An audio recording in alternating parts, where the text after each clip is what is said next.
আল্লাহ রাব্বুল আলামিন বলছেন কদ আফলাহা মান যাক্কাহা, সে ব্যক্তি সফল হয়ে গেছে যে ব্যক্তি তার আত্মাকে পরিশুদ্ধ করতে পেরেছে। ওয়া কদ খাবা মান দাসাহা, যে ব্যক্তি আত্মাকে পরিশুদ্ধ করতে পারে নাই সে ব্যক্তি ধ্বংস হয়ে গেছে। কিভাবে পরিশুদ্ধ করবেন? তিনটা হাদিস আপনাকে আগে শোনাই। এক, আল্লাহ রাব্বুল আলামিনের হাবিব মুহাম্মদ সাল্লাল্লাহু আলাইহি ওয়াসাল্লাম দরুদ পড়েন, বলেন সাল্লাল্লাহু আলাইহি ওয়াসাল্লাম।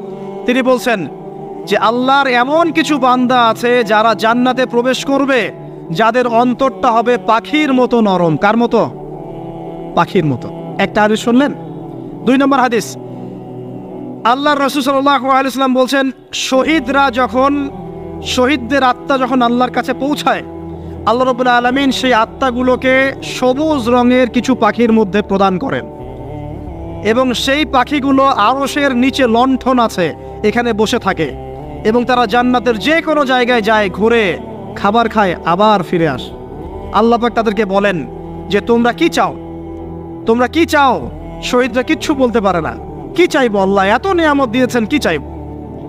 যখন আল্লাহ বারংবার প্রশ্ন করতে থাকেন তোমরা কি আর কিছু চাও, তোমরা কি আর কিছু চাও, তোমরা কি আর কিছু চাও, তখন শহীদরা শেষে বুঝে যে আমাদের কিছু না কিছু তো বলতে হবে এখন।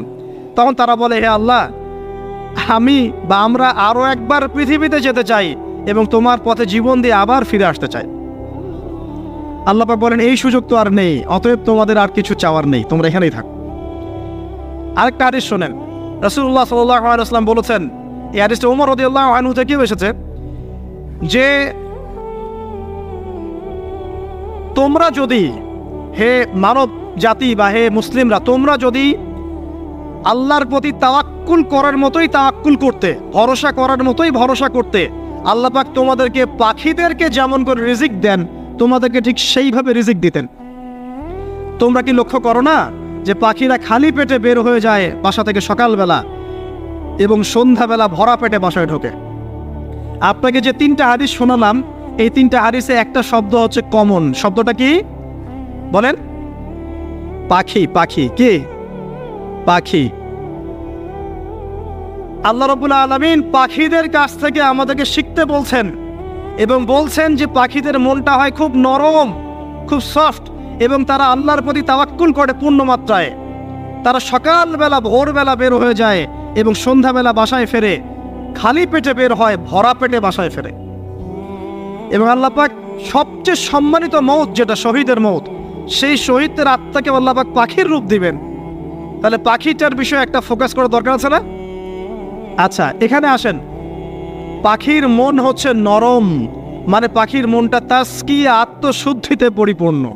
কদ আফলাহা মান যাক্কাহা, সে ব্যক্তি সফল হলো যার হৃদয়টা পবিত্র, নিষ্পাপ, নিষ্কলুষিত হলো, সে ব্যক্তি সফল হবে ইনশাআল্লাহ।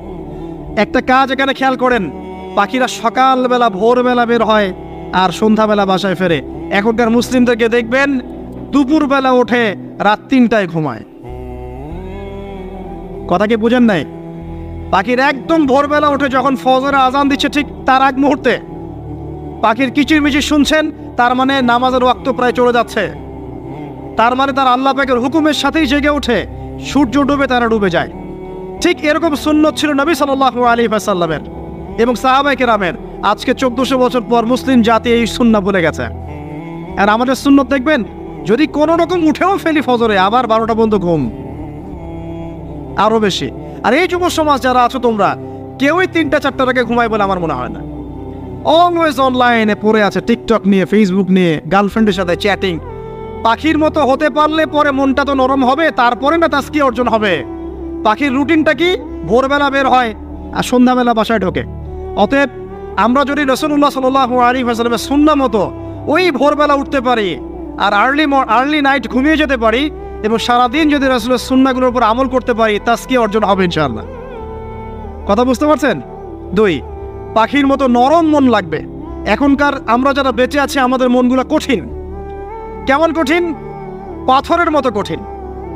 আমরা যখন দেখি একটা মাইয়াতকে নিয়ে যাওয়া হচ্ছে জানাজায়, আমাদের কোনো ফিলিংস কাজ করে না। জানাজায় যাচ্ছে, জানাজায় দাঁড়িয়ে মোবাইলটা টিপাটিপি করছে, জানাজার সাথে চলছে, কোনো ফিকির নাই যে এই জানাজা আমার হবে কালকে, ওই মোবাইল টিপাটিপি করছে। আমি এমনও দেখেছি, দাফন করা হলো মাইয়াতকে, দাফন করার পরে চারপাশে মানুষজন জড়ো হয়ে গল্প করছে, ভাই আপনার ওই জমিটার কি খবর? আপনার ওইটার কি খবর? বিজনেস কেমন চলছে? চাকরির কি অবস্থা? এই যে মাইয়াতকে পাশে দাফন করলো, কোনো ফিলিংস নাই, কোনো ফিলিংস নাই।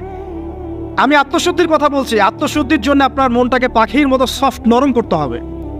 যখন আপনি সফট নরম করবেন এবং আত্মশুদ্ধি অর্জন করবেন, তখন দুই ডানা মেলে আপনি আকাশে উঠতে পারবেন ইনশাআল্লাহ। আত্মশুদ্ধি অর্জন না করতে পারলে ডানা কেটে পড়ে যাবে, তখন আর আকাশে উঠতে পারবেন না। কোন আকাশে? ওই যে শহীদের রূহ যে আকাশে চলে গেছে, ওই আকাশ। অতএব মন কেন কঠিন হলো প্রিয় ভাই? এক নাম্বার কারণ, আমরা শিরকের পাপে লিপ্ত আছি। এক নাম্বার, শিরকের পাপে লিপ্ত থাকা অবস্থায় মুসলিমদের মনটা কঠিন হয়ে গেছে। আপনি কি মনে করছেন আমরা শিরক করি না? মুসলিমরাও কবর পূজা করে, দেখবেন মুসলিমরাও দেখবেন অনেক ক্ষেত্রে মাজার পূজা করছে। আমি বলিনি যে অলিয়া উলিয়ার মাজার জিয়ারত করা যাবে না, আমি কথা বলছি না, কিন্তু আপনি মৃত মানুষের কাছে আপনার ভালো মন্দ চাইতে পারেন না। কথা বুঝতে পারেন না? আমরা অবশ্যই অলিয়া উলিয়াদের কবর জিয়ারত করব। এটা আপনাকে মৃত্যুর কথা স্মরণ করাবে। তাদের একটা রব আছে, যেটাকে আমরা প্রভাব বলি, এটা আপনার মধ্যে আসবে। আমরা অবশ্যই জিয়ারত করব। জিয়ারত করতে বলেছেন নবী সাল্লাল্লাহু আলাইহি ওয়াসাল্লাম, কারণ এটা আপনাকে পরকালের কথা কি করবে? স্মরণ করাবে। ওমরা করতে যান, আল্লাহ পাক সবাইকে তৌফিক দান করুন ওমরা হজ করার এবং বড় হজ করার। আমি দোয়া করি। ওখানে সবচেয়ে সেরা যে দৃশ্যগুলো দেখা যায়, তার মধ্যে একটা রাসূলুল্লাহ সাল্লাল্লাহু আলাইহি ওয়াসাল্লামের রওজা। ওখানে গেলে চোখের পানি ঝরে না এমন কোনো মুসলিম নাই, আছে? নাই। আরেকটা সবচেয়ে মন নরম করা একটা দৃশ্য হচ্ছে জান্নাতুল বাকি, যেটা আমরা বাকিউল গারকাত বলি, যেখানে আপনি দেখবেন সাহাবায়ে কেরাম রাদিয়াল্লাহু আনহুমের কবর, যতদূর চোখ যায় তাদের কবর। কবরের কোনো মাজার নাই, সেখানে কোনো তাওয়াফ হচ্ছে না কবরকে কেন্দ্র করে, সেখানে কবরে কেউ ফুল চড়াচ্ছে না, একটা ছোট্ট পাথর দেখা যায়, খেলার কিছু না। পৃথিবীর সবচেয়ে শ্রেষ্ঠ মানুষগুলো সেখানে শুয়ে আছেন। ওখানে গিয়ে দাঁড়াবেন, দেখবেন নিজেকে তুচ্ছ বলে মনে হবে। আমি এই পৃথিবীতে আর কি করছি? সেরা মানুষগুলি মাটির নিচে, আমি এখানে কি করছি?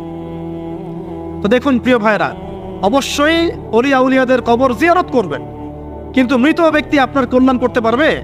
অকল্যাণ করতে পারবে? হ্যাঁ, তারা আল্লাহর কাছে সুপারিশ করতে পারবে আল্লাহ পাক যখন তাদেরকে অনুমতি দিবেন। তারপরে আল্লাহ পাক যখন অনুমতি দিবেন, তখন নবী সাল্লাল্লাহু আলাইহি ওয়াসাল্লাম সুপারিশ করবেন, অলিয়া উলিয়াগণ করবেন, আলেম ওলামা করবেন, শহীদগণ করবেন, হাফেজে কোরআন করবেন, অনেকেই করবেন। ইনশাআল্লাহ আল্লাহ পাক আমাদের তাকদীরে এইসব সুপারিশ নসিব করুন বলি না আমি।